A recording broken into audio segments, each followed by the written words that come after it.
함께 마음 모두어 창조절 5째 주일 예배를 시작하겠습니다.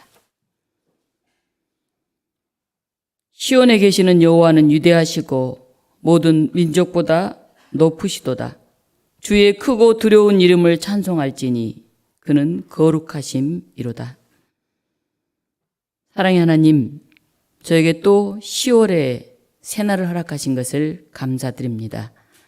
이 가을 우리 안에 결실이 있는, 기다림이 있는 그러한 계절이 되게 하여 주시옵소서. 지나온 여름과 또 지나온 봄은 우리에게 매우 어려운 코로나19라고 하는 아픔을 가져다 주었습니다. 하오나 하나님, 고난 속에서도 하나님의 손길을 바라보게 하시고 그 가운데에서도 함께 모여 예배할 수 있게 하신 것을 감사드립니다. 오늘 성령으로 임하셔서 우리의 마음 깊이 다가와 주시옵소서. 예수 그리스도 이름으로 기도하옵나이다. 아멘.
사도신경으로 함께 신앙 고백하시겠습니다. 나는 전능하신 아버지 하나님, 천지의 창조주를 믿습니다. 나는 그의 유일하신 아들, 우리 주 예수 그리스도를 믿습니다. 그는 성령으로 잉태되어 동정녀 마리아에게서 나시고 본디오 빌라도에게 고난을 받아 십자가에 못 박혀 죽으시고 장사된 지 사흘 만에 죽은 자 가운데서 다시 살아나셨으며 하늘에 오르시어 전능하신 아버지 하나님 우편에 앉아 계시다가 거기로부터 살아있는 자와 죽은 자를 심판하러 오십니다. 나는 성령을 믿으며 거룩한 공교회와 성도의 교제와 죄를 용서받는 것과 몸의 부활과 영생을 믿습니다. 아멘. 찬송가 23장 함께 부르십니다.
시편 1편 말씀 교독으로 함께 봉독하겠습니다. 복 있는 사람은 악인의 길을 따르지 아니하며 죄인들의 길에 서지 아니하며 오직 여호와의 율법을 즐거워하여 그는 시냇가에 심은 나무가 철을 따라 열매를 맺으며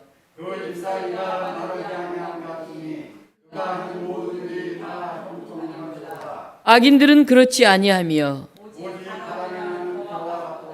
그러므로 악인들은 심판을 견디지 못하며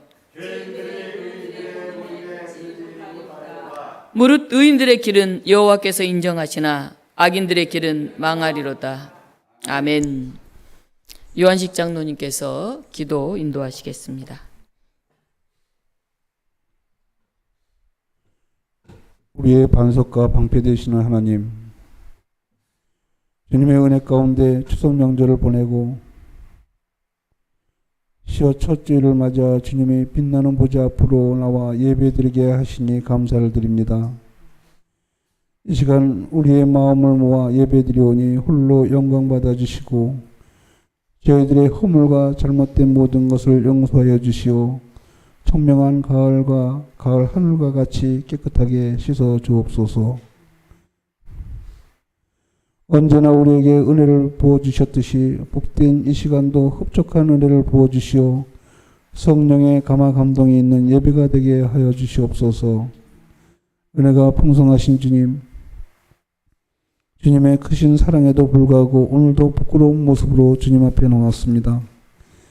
무지하고 나약한 저희가 주님의 말씀을 의지하지 않고 여전히 부패한 욕망과 자기 고집이 있음을 고백하오니 불쌍히 여기시고 긍휼히 여겨 주시옵소서. 이 시간 우리의 고갈된 사랑의 샘물이 다시 솟아나도록 하나님의 풍성하신 사랑을 부어주시기를 원합니다. 저희에게 사랑의 우물이 마르지 않도록 성령으로 인도하여 주옵소서. 새 생명을 허락하신 주님, 코로나19로 인하여 변화된 일상 속에서도 길 잃은 영혼들이 새 생명의 기쁨을 얻게 하시고 이 땅의 교회가 지역사회와 지역사회의 고통과 어려움을 함께 나눠 나갈 수 있도록 이끌어 주옵소서. 힘겹고 어려운 시기에서도 우리들의 삶이 온전히 주님의 뜻을 이루며 주님의 삶을 본받아 살아가기를 원합니다. 오늘도 단위에 세우신 목사님을 성령의 권능으로 붙들어 주시오. 예수 그리스도 복음의 통로가 되게 하옵소서. 증거되는 말씀을 묵상할 때마다 영감을 허락하여 주시고 진리를 온전히 깨달아 한 주간 살아가는 삶의 지표가 되게 하여 주옵소서. 오늘도 살아서 역사하시는 우리 주 예수 그리스도의 이름으로 기도드립니다. 아멘.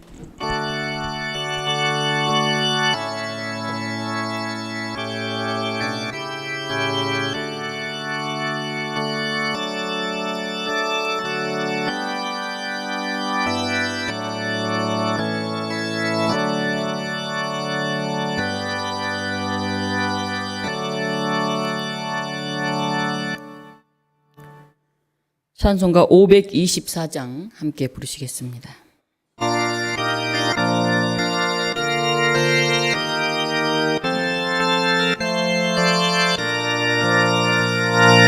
발길을 밝히 부이시니 주비 불리 구급지고 우리를 찾는 구주 예수 붙들으시니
아멘.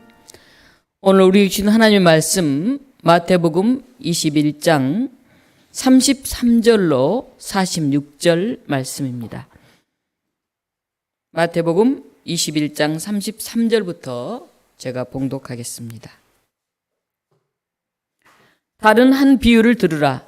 한 집 주인이 포도원을 만들어 산 울타리를 두르고 거기에 집자는 틀을 만들고 망대를 짓고 농부들에게 새로 주고 타국에 갔더니 열매 거둘 때가 가까우매 그 열매를 받으려고 자기 종들을 농부들에게 보내니 농부들이 종들을 잡아 하나는 심히 때리고 하나는 죽이고 하나는 돌로 쳤거늘 다시 다른 종들을 처음보다 많이 보내니 그들에게도 그렇게 하였는지라. 후에 자기 아들을 보내며 이르되 그들이 내 아들은 존대하리라 하였더니 농부들이 그 아들을 보고 서로 말하되 이는 상속자니 자 죽이고 그의 유산을 차지하자 하고 이에 잡아 포도원 밖에 내쫓아 죽였느니라. 그러면 포도원 주인이 올 때 그 농부들을 어떻게 하겠느냐? 그들이 말하되 그 악한 자들을 진멸하고 포도원 제때에 열매를 바칠 만한 다른 농부들에게 새로 줄지니이다. 예수께서 이르시되 너희가 성경에 건축자들이 버린 돌이 모퉁이에 버린 돌이 되었나니 이것이 주로 말미암아 된 것이요 우리 눈에 기이하도다 함을 읽어본 일이 없느냐. 그러므로 내가 너희에게 이르노니 하나님의 나라를 너희는 빼앗기고 그 나라의 열매 맺는 백성이 받으리라.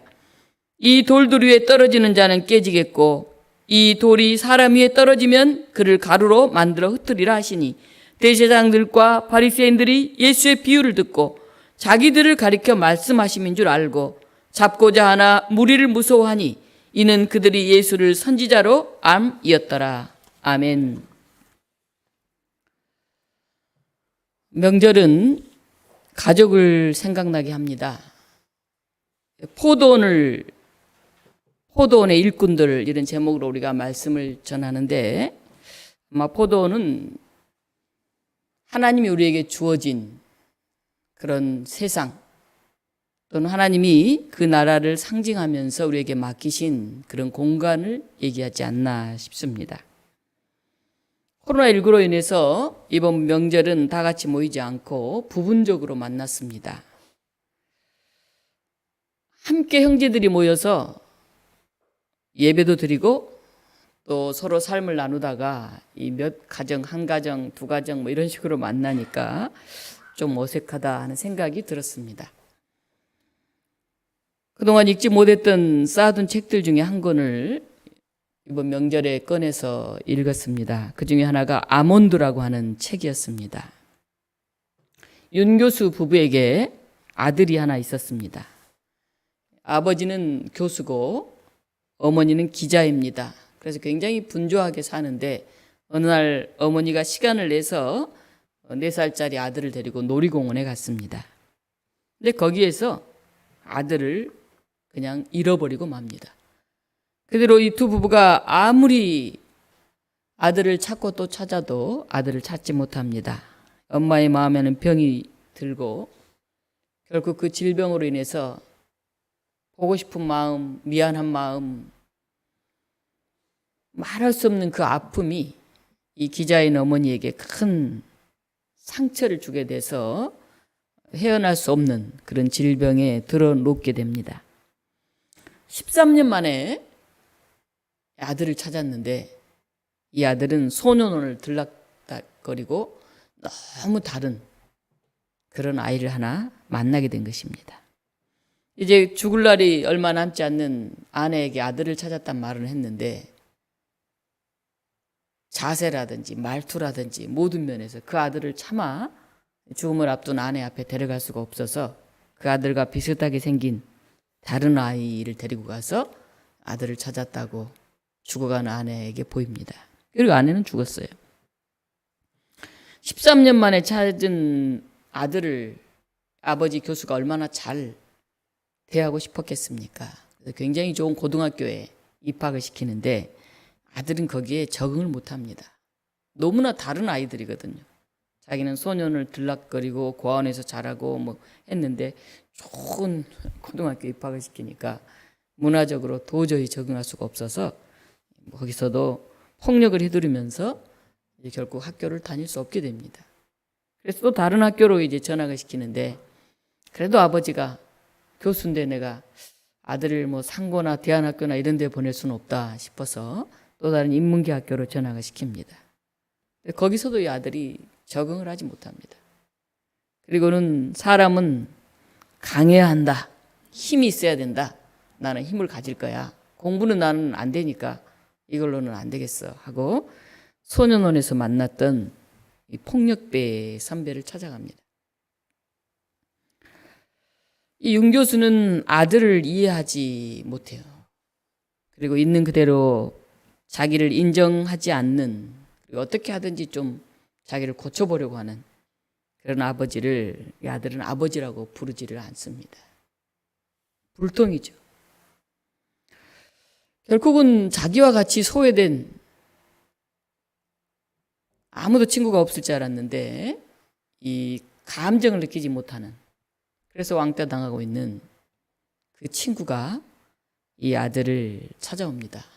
그래서 폭력배의 칼에 찔려서 쓰러지고, 아들은 그때야 정신을 차리고 친구를 구하려고 그도 폭력배를 칼로 찌릅니다.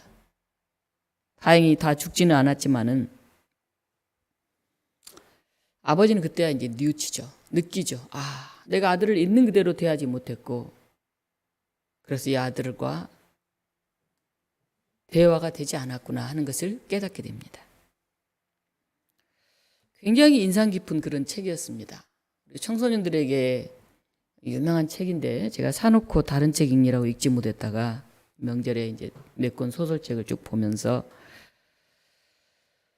많은 생각들을 들게 했습니다. 이것은 청소년들만이 아니라 부모들도 꼭 한번 읽어봐야 되겠구나.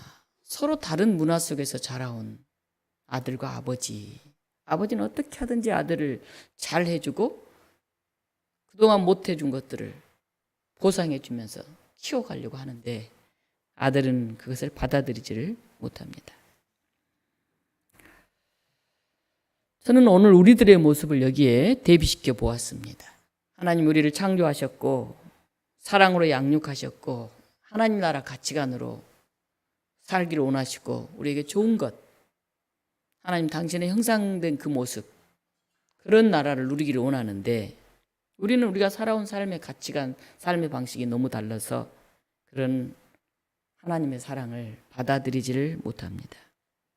그렇게 잘해주려고 하는데 최고의 문화로, 최고의 가치로 우리를 키워내려고 하는데 우리는 강한 것, 힘, 그것을 바라보면서 계속 아버지의 곁을 떠납니다.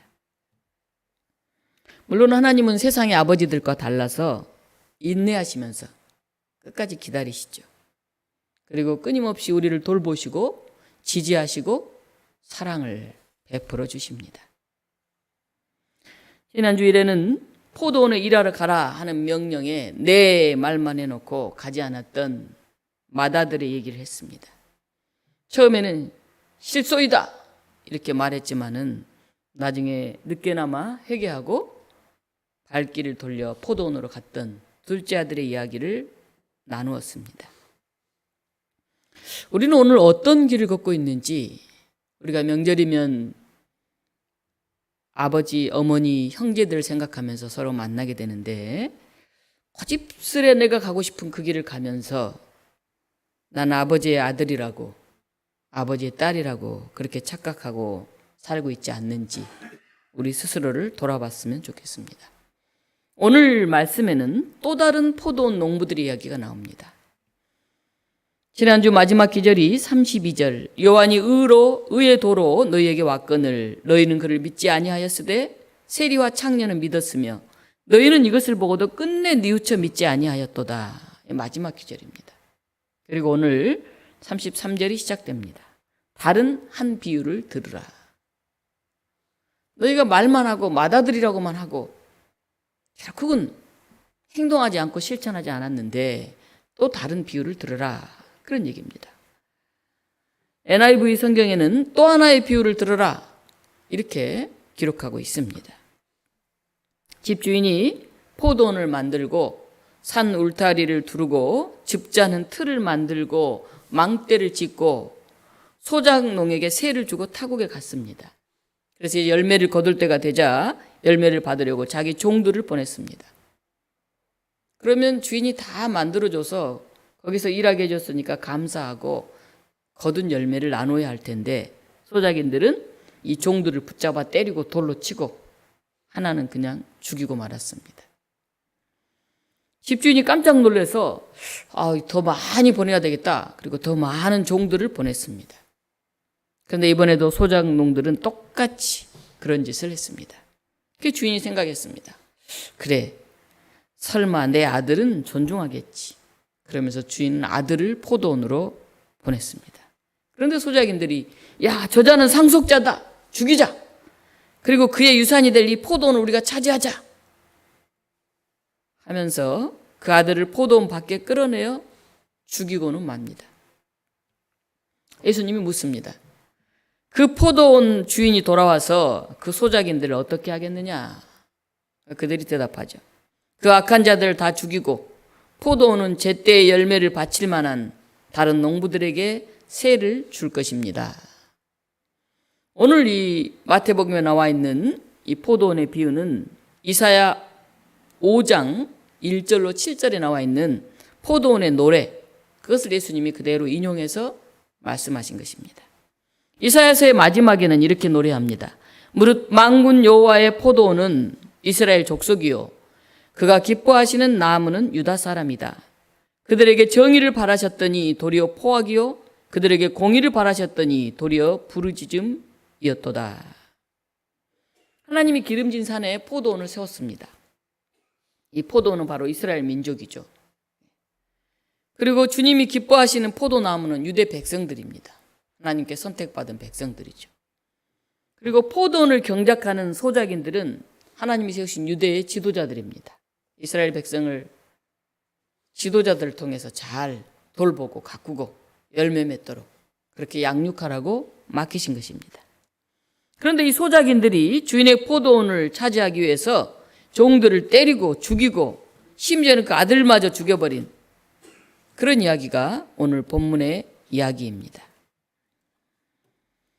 이 마태복음 오늘 21장을 읽었는데요. 20장부터 21장 사이에 세 개의 포도원의 얘기가 나옵니다. 제가 수예배 때 그 본문을 올렸습니다마는 마태복음 20장에 보면 포도원 품꾼들의 비유가 나옵니다. 아침 일찍 나가 보니까 일하러 온 사람들이 있어서 주인이 데려옵니다. 계속해서 주인이 사람들을 데려옵니다. 마지막에 끝나기 1시간 전에 나가서 또 사람들을 데려옵니다. 근데 주인은 약속했던 1달란트를 똑같이 줍니다. 1시간 일한 사람이나 아침 일찍 와서 하루 종일 일한 사람이나. 그래서 아침 일찍 와서 일한 사람이 화를 내죠. 왜 똑같이 줍니까? 1시간 일한 사람하고 저하고. 주인이 말합니다. 내가 너한테 약속한 걸 그대로 너는 줬지 않냐. 저 사람에게 내가 더 줬다고 네가 화낼 게 뭐가 있냐. 세상의 질서는 능력과 성과로 사람을 판단하시지만은 하나님은 그 사람의 필요에 의해서 은혜로 주신다는 얘기입니다. 이 두 번째 비유 지난주 얘기했었죠. 맏아들격인 바리새인, 사두개인 이 지도자들은 말로만 내내하고 실천하지 않습니다.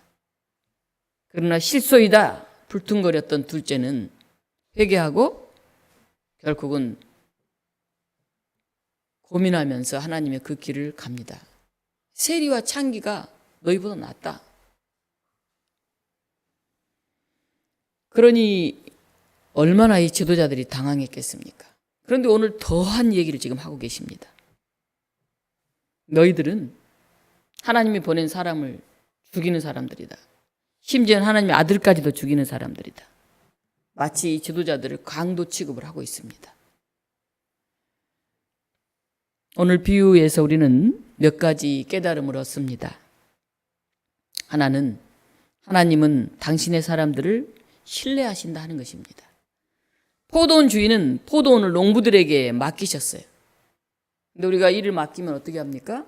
관리자를 둬가지고 일을 잘하나 못하나 이렇게 보잖아요.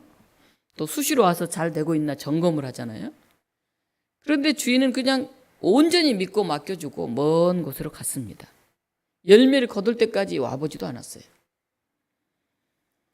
오늘 우리에게 주어진 일들은 하나님 우리를 믿고 완전히 맡기신 것입니다.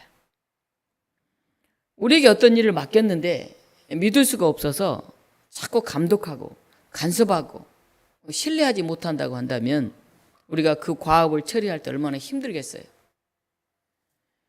하나님 우리를 완전히 신뢰하셔서 자, 이 포도원을 너희가 마음껏 갖고 오라 하고 우리에게 맡겨주셨습니다. 우리의 신앙생활, 교회생활, 가정생활, 사회생활은 어떻습니까? 우리에게 온전히 맡겨주신 이 포도원에서 우리는 얼마나 책임감 있게 그 신뢰에 합당하게 살아가고 있습니까? 어린아이 때는 일일이 간섭하고 통제하고 그렇게 하지만은 어른이 되면은 알아서 잘 하겠지. 믿음으로 일을 맡기게 됩니다. 두 번째는 하나님 우리에게 과업을 주실 뿐만이 아니라 그 일을 수행할 수 있는 조건도 하나님이 만들어 주셨습니다. 포도원에 울타리를 이렇게 쳐주셨습니다. 또 포도즙을 짜는 그런 구유를 만들어 주셨습니다. 또 망대까지 잘 준비해 주셨습니다. 산돼지 같은 들짐승이 수시로 침범해가지고 이 포도원을 이렇게 망가뜨리기 때문에 잘 울타리를 쳐주셨죠. 가시 같은 걸로 튼튼하게 이렇게 둘러 막아 울타리를 만들었습니다. 포도를 수확하여서 포도주를 만들 수 있도록 이 큰 포도주 위에 틀에서 아래 틀로 이렇게 내려가는 통을 연결하는 그런 도구를 다 설치해 주셔서 거기에 넣으면 포도즙이 짜질 수 있도록 그렇게 해주셨습니다. 그리고 망대를 높이 세워서 그 위에 올라가서 도적이나 다른 험한 짐승들이 오지 않나 평소에는 지키고 또 나중에는 포도원 일꾼들이 거기서 잠시 쉴 수 있는 그런 안식처로도 사용되었습니다. 주인이 이렇게 완벽하게 울타리, 포도즙을 짜는 틀, 망대 다 지어주고 우리에게 일을 맡기셨습니다.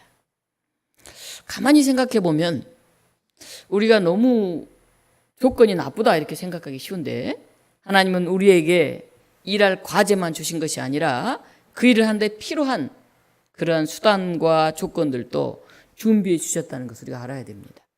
좋은 부모를 우리가 때로는 돈 많은 부모를 그렇게 두지 못했다고 한다면 때로는 우리에게 지혜를 주셨고 열심히 일할 수 있는 신실함을 주셨고 믿음을 가지고 소망으로 살 수 있는 그런 희망찬 마음을 우리에게 주셨습니다. 하나님 우리에게 과제만이 아닌 그걸 실행할 수 있는 것들을 주셨는데 우리는 주신 것은 바라보지 않고 없는 것만 자꾸 보면서 불평하고 있는 사람은 아닌지 돌아봐야 할 것입니다.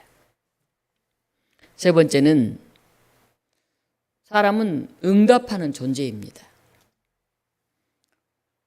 그 응답은 하나님과 사이에 있어서 인간과 사이에 있어서 반드시 해야 되는 그런 시점이 옵니다. 결산의 때가 있다 하는 얘기입니다. 하나님 우리에게 하라고 맡겨주신 이 과업을 이렇게 잘 수행했습니다 라고 보고할 때가 옵니다.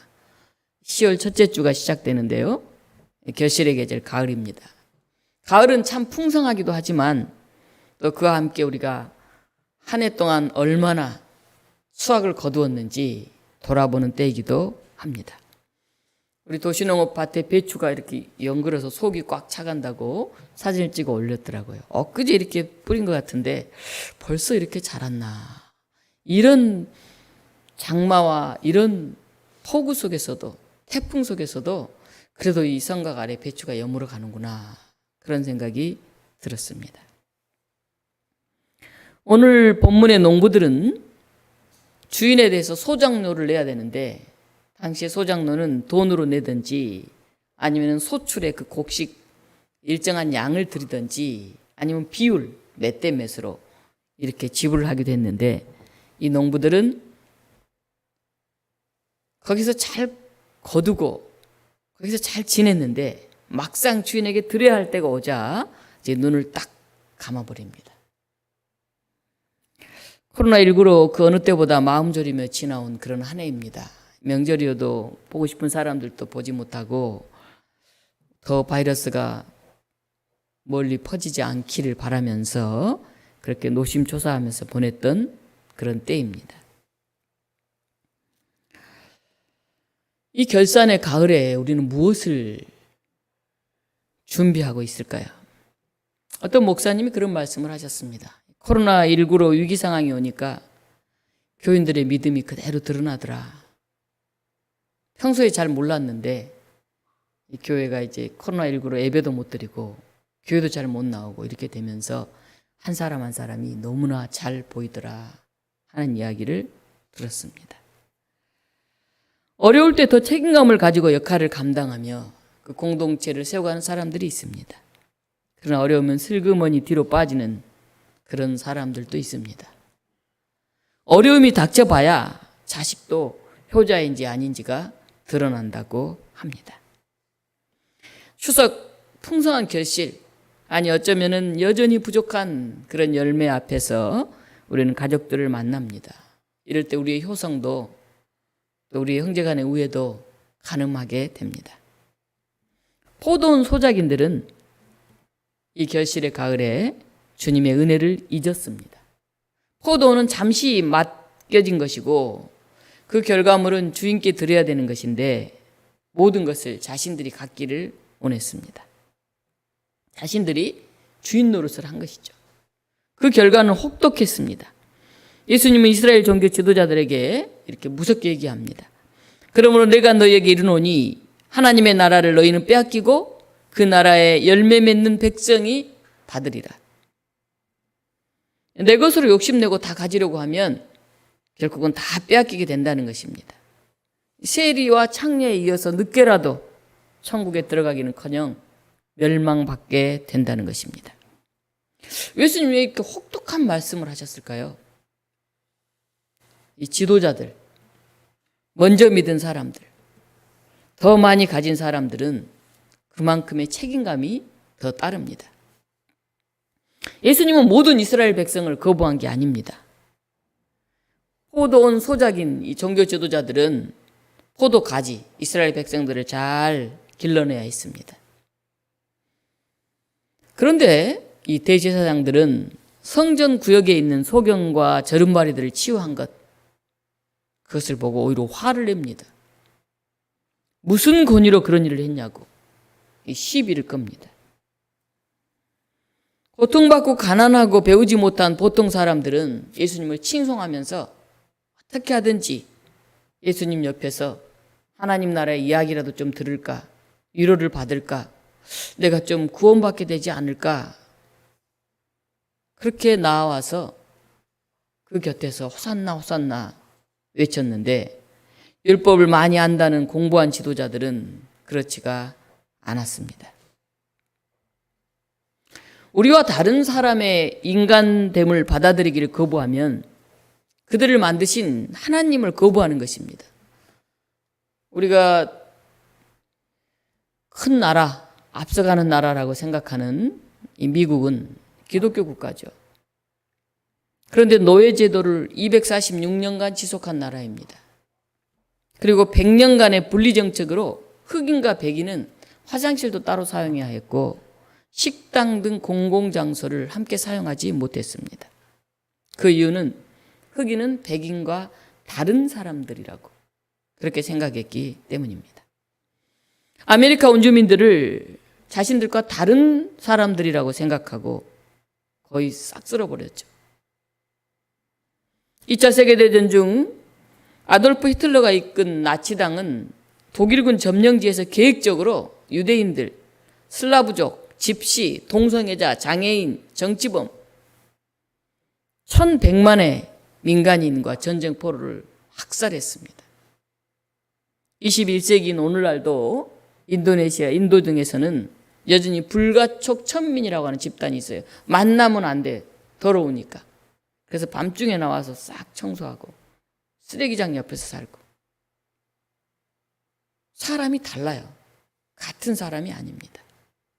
호주에서도 원주민에 대한 차별이 여전히 계속되고 있습니다. 이스라엘 지도자들은 모세가 시내산에서 받은 율법을 지키도록 가르치는 사람들입니다.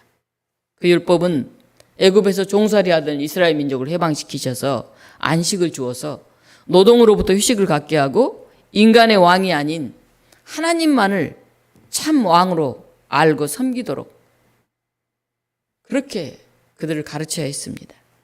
하나님을 사랑하고 그 증거로 이웃을 사랑하며 살도록 그들은 그런 율법을 받았습니다. 그런데 아무리 좋은 의미로 법을 만든다 해도 그것을 사용하는 사람들이 그걸 잘못 집행하면 그것은 오히려 사람을 올가매는 그런 도구가 됩니다. 법 정신은 좋은데 그것을 다르게 적용하거나 그 원리에 어긋나게 그렇게 사용하면은 오히려 약한 사람들, 가난한 사람들을 억압하는 도구가 되는 것입니다. 그래서 지도자들, 종교 지도자도 마찬가지죠. 재판관들, 판결하고 판단하는 사람들, 정치인들, 그들의 역할은 굉장히 중요합니다. 돈이나 권력에 따라서 자신의 이익에 부합하도록 법을 집행하고 나라를 다스리면은 그 사회의 공의는 깨어지게 되고 사람들 사이에는 신뢰가 없어지게 됩니다. 예수님은 이런 말씀을 쭉 하신 다음에 오늘 또 이야기를 합니다. 이건 시편에 나오는 그런 말씀입니다.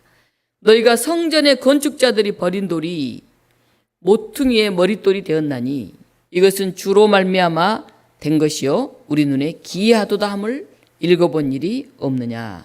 시편 118편에 나오는 그런 말씀입니다.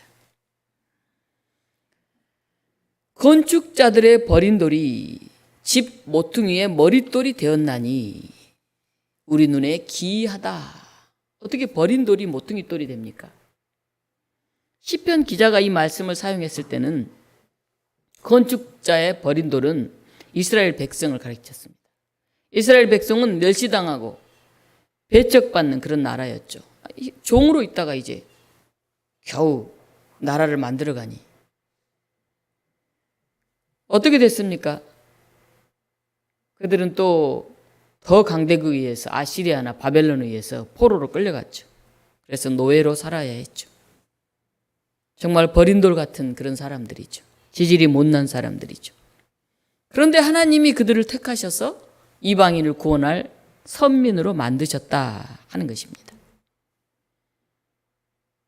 오늘 예수님은 이 본문을 들어서 사용하시면서 이 바리새인들, 사두개인들, 자칭 종교 지도자들을 가리켜서 말씀하십니다.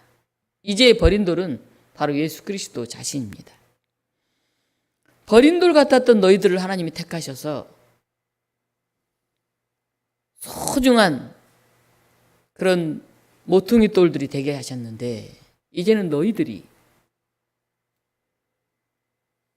연약한 사람들, 힘없는 사람들, 그들을 버린 돌 취급을 하고 심지어 나까지 하나님의 아들을 그들을 잡아 죽이기까지 하지 않았습니까? 소작인들이.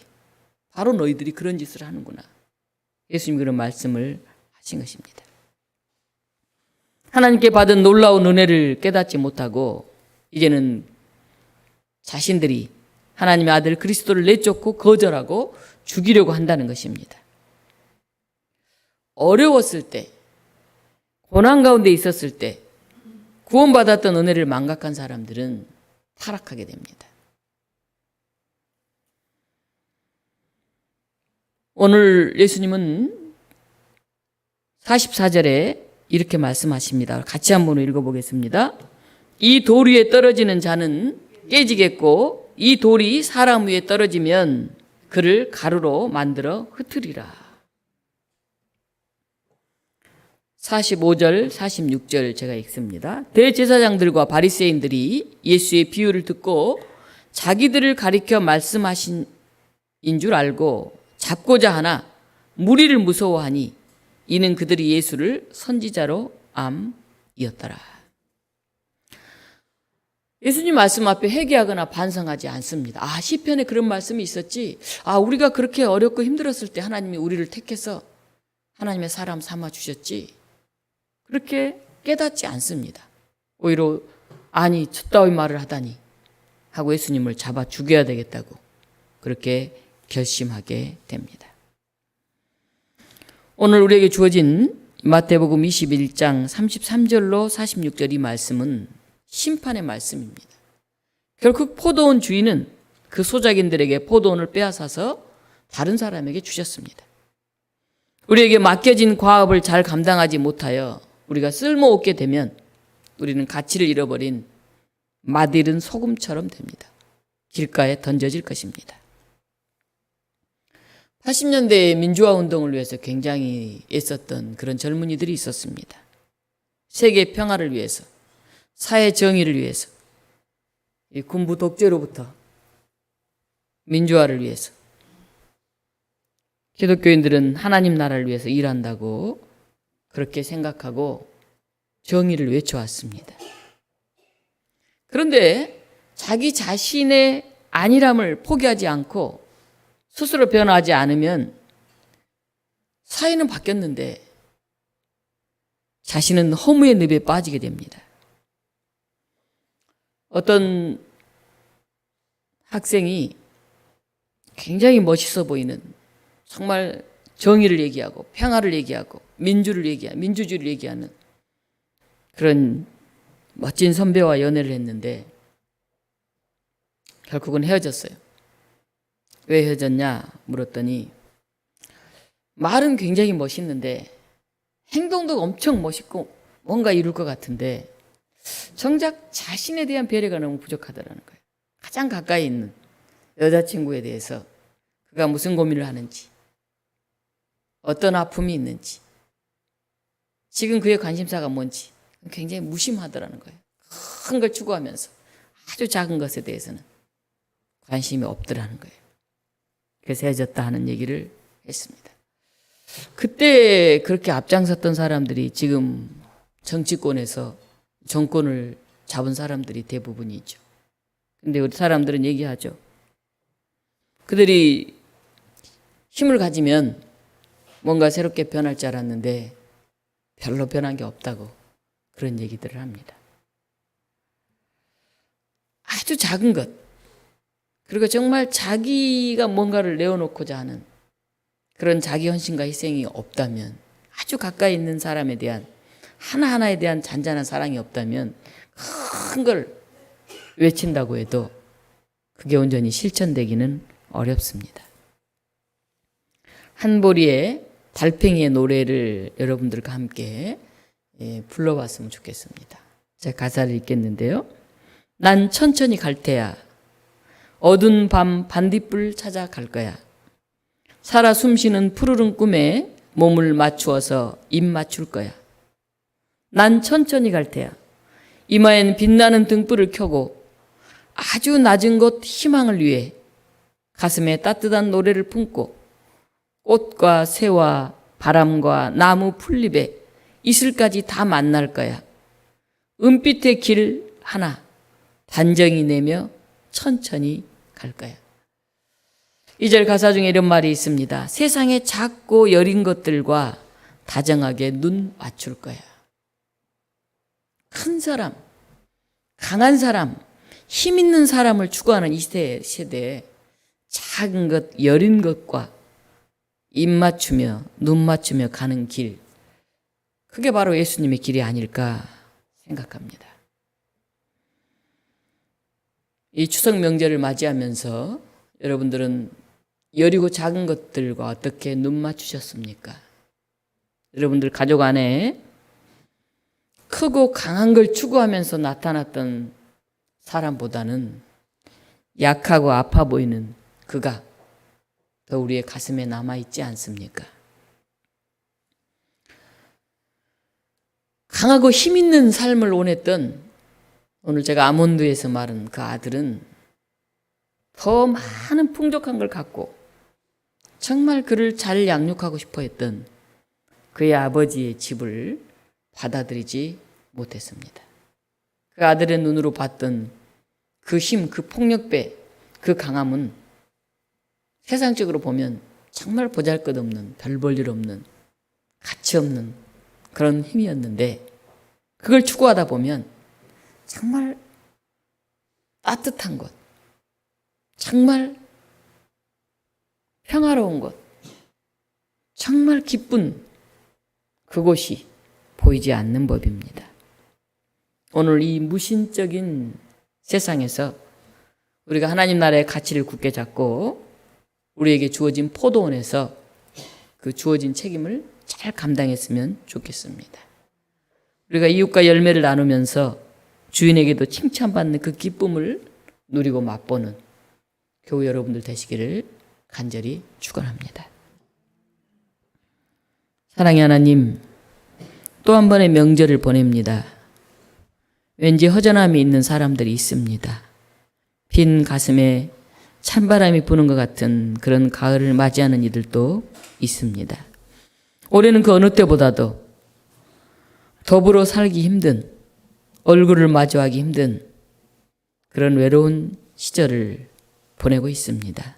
하나님, 이럴 때일수록 우리 마음 깊이에 있는 나 자신과 다시 대면하게 하시고 내 속에서 말씀하시는 하나님의 음성에 귀 기울이게 하시고, 그래서 단절의 시대에 우리가 눈맞춤으로 귀를 열어둠으로 전화로라도 목소리를 나눔으로 우리의 사랑을 전하는 그런 사람들이 되게 하여 주시옵소서. 우리 안에 보잘것없는 모습으로, 섬김의 모습으로, 십자가의 모습으로 다가오셨던 예수 그리스도 이름으로 기도하옵나이다. 아멘. 말씀송 함께 부르시겠습니다.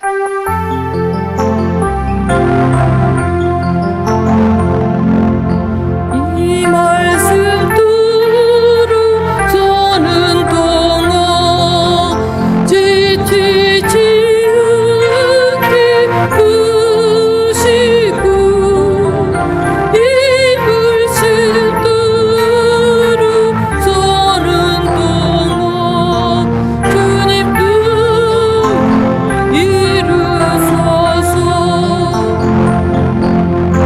이 말씀 들어 서는 동안 지치지 않게 부시고, 이 말씀 들어 서는 동안 주님 뜻 이루소서. 아멘. 333장 부르시면서 준비하신 봉헌 하시겠습니다.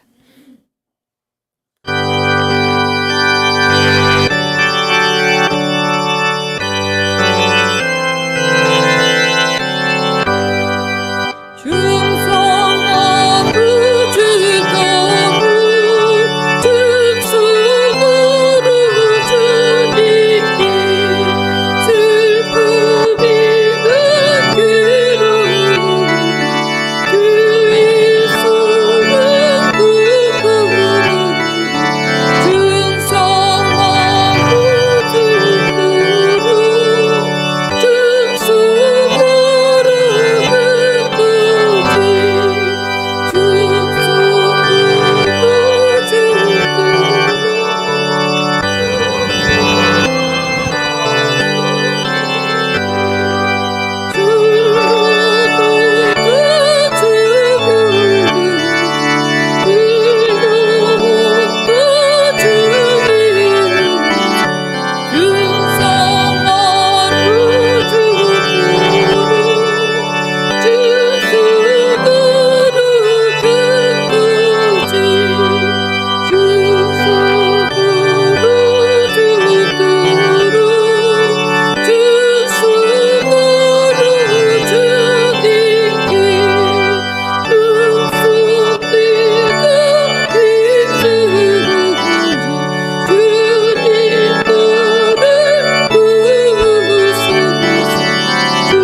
알림과 교제 시간입니다.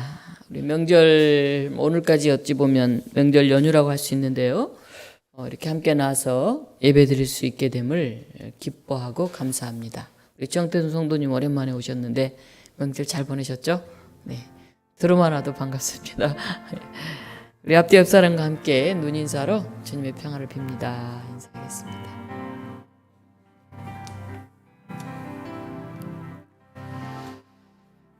김상림 집사님 이제 내일이나 모레 중에 이제 수술하게 되실 것 같은데 위에서 기도해 주시기 바랍니다. 어르신들의 건강을 위해서 기도해 주시고 또 혼자 사시는 분들 여러분들이 더 관심 갖고 기도해 주시기 바랍니다. 또 가족과 형제들, 친지들과 더불어 우리가 삶을 살아가는데 명절을 맞으면서 우리가 더불어 살고 있나, 잘 살고 있나 한번 생각해보는 시간들이 되었으면 좋겠습니다.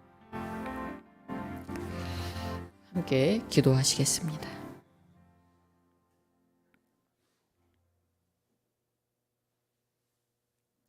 좋으신 하나님, 우리의 이웃들을 기억합니다. 우리의 가족들을 기억합니다. 우리의 친지들을 기억합니다. 효실의 계절 추석을 맞이하면서 우리가 형제와 이웃과 가족들을 기억할 수 있는 명절을 주신 것을 감사드립니다. 비록 혼자 있다 할지라도 우리가 외롭고 쓸쓸한 명절을 보내지 않게 하시고 하나님 우리에게 맡겨주신 사명이 무엇인지, 오늘 내가 살아있음이 어떤 존재로 서 있는 것인지 우리를 다시 돌아볼 수 있게 하시고 우리 안에서 말씀하시는 하나님의 위로의 음성을, 소망의 음성을, 사랑의 음성을 듣게 하여 주시옵소서. 우리를 포도원에 세워주시고 우리가 해야 될 과제를 주신 것을 감사드립니다. 울타리를 쳐주시고 포도즙을 짜는 도구를 설치해 주시고 망대를 세워주신 것을 감사드립니다. 하나님, 없는 것을 보고 속상해하고 힘들어하는 저희가 되지 않게 하시고 우리에게 주신 것, 우리에게 있는 것 보며 감사하게 하여 주시옵소서. 건강 주셔서 감사합니다. 오늘 먹을 양식 주셔서 감사합니다. 나를 걱정하며 전할 한 사람 주셔서 감사합니다. 자녀로 부모로 세워주셔서 감사합니다. 하나님, 우리에게 준 이 포도원 우리가 잘 가꾸어서 풍성한 열매 거두어서 이웃과 나누고 하나님께 드릴 수 있는 우리의 일상의 삶이 되게 하여 주시옵소서. 그 고백, 그 기도로 하나님 앞에 예물을 드립니다. 온전히 받으시고 우리의 모든 삶을 기쁘게 하여 주시옵소서. 오늘 이 자리에 오지 못한 사랑하는 성도들이 있습니다. 그들의 가정도 기억하여 주시고 우리가 마음으로 서로 소망하며 한 비전을 가지고 나아가는 그런 우리 교우들이 되게 하여 주시옵소서. 예수 그리스도 이름으로 기도하옵나이다. 아멘. 함께 일어나셔서 502장 찬송 부르겠습니다.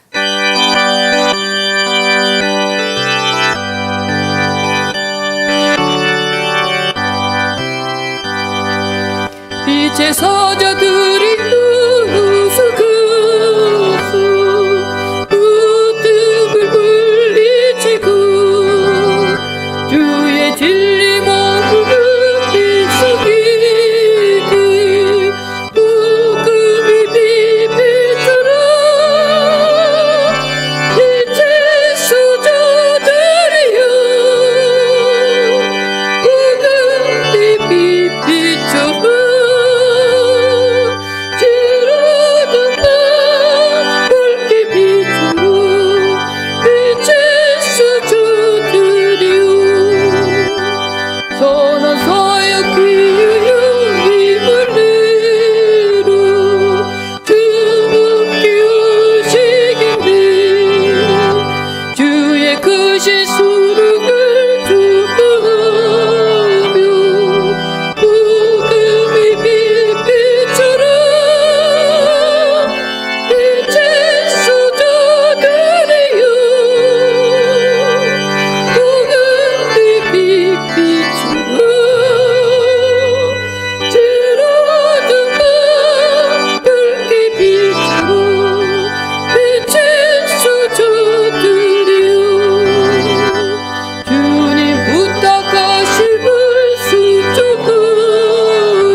우리 주 예수 그리스도의 은혜와 하나님의 사랑과 성령의 역사하심이 오늘 우리를 하나님의 자녀 삼으시고 사랑하사 우리에게 하나님 나라의 포도원을 맡기시고 일꾼 삼으시고 풍성한 열매를 거두도록 축복하고 인도하심을 믿고 고백하며 오늘 주어진 과제를 온전히 감당하고자 땀 흘려 헌신하는 사랑하는 독립문 교우들과 이 땅 곳곳에서 그 나라를 향한 그 믿음으로 신앙을 고백하며 예배드리는 믿음의 형제자매들 가운데 더불어 세상의 평화를 위해 일하는 일꾼들 가운데 지금부터 영원토록 함께 하옵시기를 간절히 축원하옵나이다.